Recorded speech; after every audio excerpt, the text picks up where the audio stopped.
Le secrétaire américain au commerce, Howard Lutnick, plaide en faveur d'un environnement plus accueillant pour les entreprises de Bitcoin aux États-Unis. Il souligne que l'administration de Donald Trump s'efforce de contrer le traitement défavorable réservé aux crypto-monnaies par l'administration précédente. Lutnick, qui a été nommé secrétaire au commerce en février 2025, est un fervent défenseur de l'idée de transformer les États-Unis en « capitale mondiale des crypto-monnaies ». Depuis la création d'une réserve stratégique de Bitcoin par le gouvernement, estimée à environ 200 000 BTC, Lutnick apparaît comme un acteur clé dans l'élaboration d'une politique favorable à l'innovation dans le secteur des actifs numériques.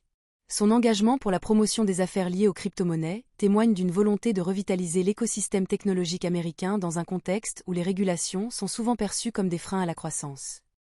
La banque Standard Chartered prévoit que le Bitcoin pourrait atteindre la barre des 200 000 $ d'ici la fin de l'année 2025.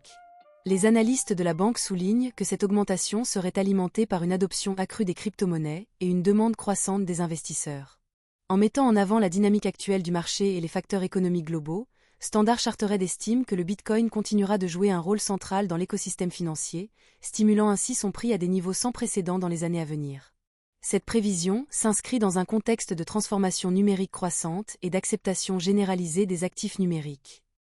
Mastercard a annoncé le déploiement d'une infrastructure complète permettant l'utilisation quotidienne des stablecoins. Cette initiative s'inscrit dans le cadre d'alliances stratégiques avec plusieurs entreprises du secteur de la blockchain et de la technologie financière, visant à offrir des options de paiement plus accessibles et flexibles. L'objectif est de faciliter les transactions en ligne, tout en garantissant la sécurité et la rapidité des paiements. En intégrant les stablecoins, Mastercard souhaite répondre à la demande croissante des consommateurs pour des solutions de paiement alternatives, tout en soutenant l'adoption des crypto-monnaies dans le commerce traditionnel. Le Trump, le même coin associé à l'ancien président des États-Unis, a été lancé le 17 janvier 2025, juste avant son investiture. Initialement, 1 milliard de coins ont été créés, dont 200 millions ont été mis en vente lors d'une offre initiale de pièces, ICO, générant une valeur de marché globale dépassant 27 milliards de $ en moins de 24 heures. Les deux sociétés appartenant à Trump détiennent environ 800 millions de tokens, ce qui pourrait potentiellement amener sa fortune à plus de 63,8 milliards de $. Le projet a suscité des critiques pour les conflits d'intérêts de Trump, étant donné son rôle présidentiel et son implication directe dans le marché crypto. Des experts en éthique et des observateurs gouvernementaux ont dénoncé les implications de cette initiative sur la crédibilité de l'industrie des crypto-monnaies. Les législateurs de l'Arizona ont récemment approuvé un ensemble de projets de loi visant à réguler les crypto-monnaies et à établir des directives pour les actifs numériques. Ces lois, si elles sont ratifiées par le gouverneur, pourrait faire de l'Arizona le premier État à solidifier la réglementation des actifs numériques. Parmi les propositions, on trouve la création d'un cadre juridique pour l'utilisation des crypto-monnaies dans les transactions publiques et la protection des investisseurs. La mesure vise à encourager l'innovation tout en garantissant la sécurité et la transparence dans le secteur. Le soutien bipartisan pour ces lois reflète un intérêt croissant pour l'intégration des technologies de blockchain et des crypto-monnaies dans l'économie de l'État. Le département de la justice des États-Unis a demandé une peine de 20 ans de prison pour Alex Mashinsky, le fondateur déchu de Celsius Network, une plateforme de prêt de crypto-monnaies en faillite. Les procureurs fédéraux ont décrit Mashinsky comme l'architecte d'une campagne de mensonges et de conflits d'intérêts qui a causé des pertes de plusieurs milliards de $ pour ses clients.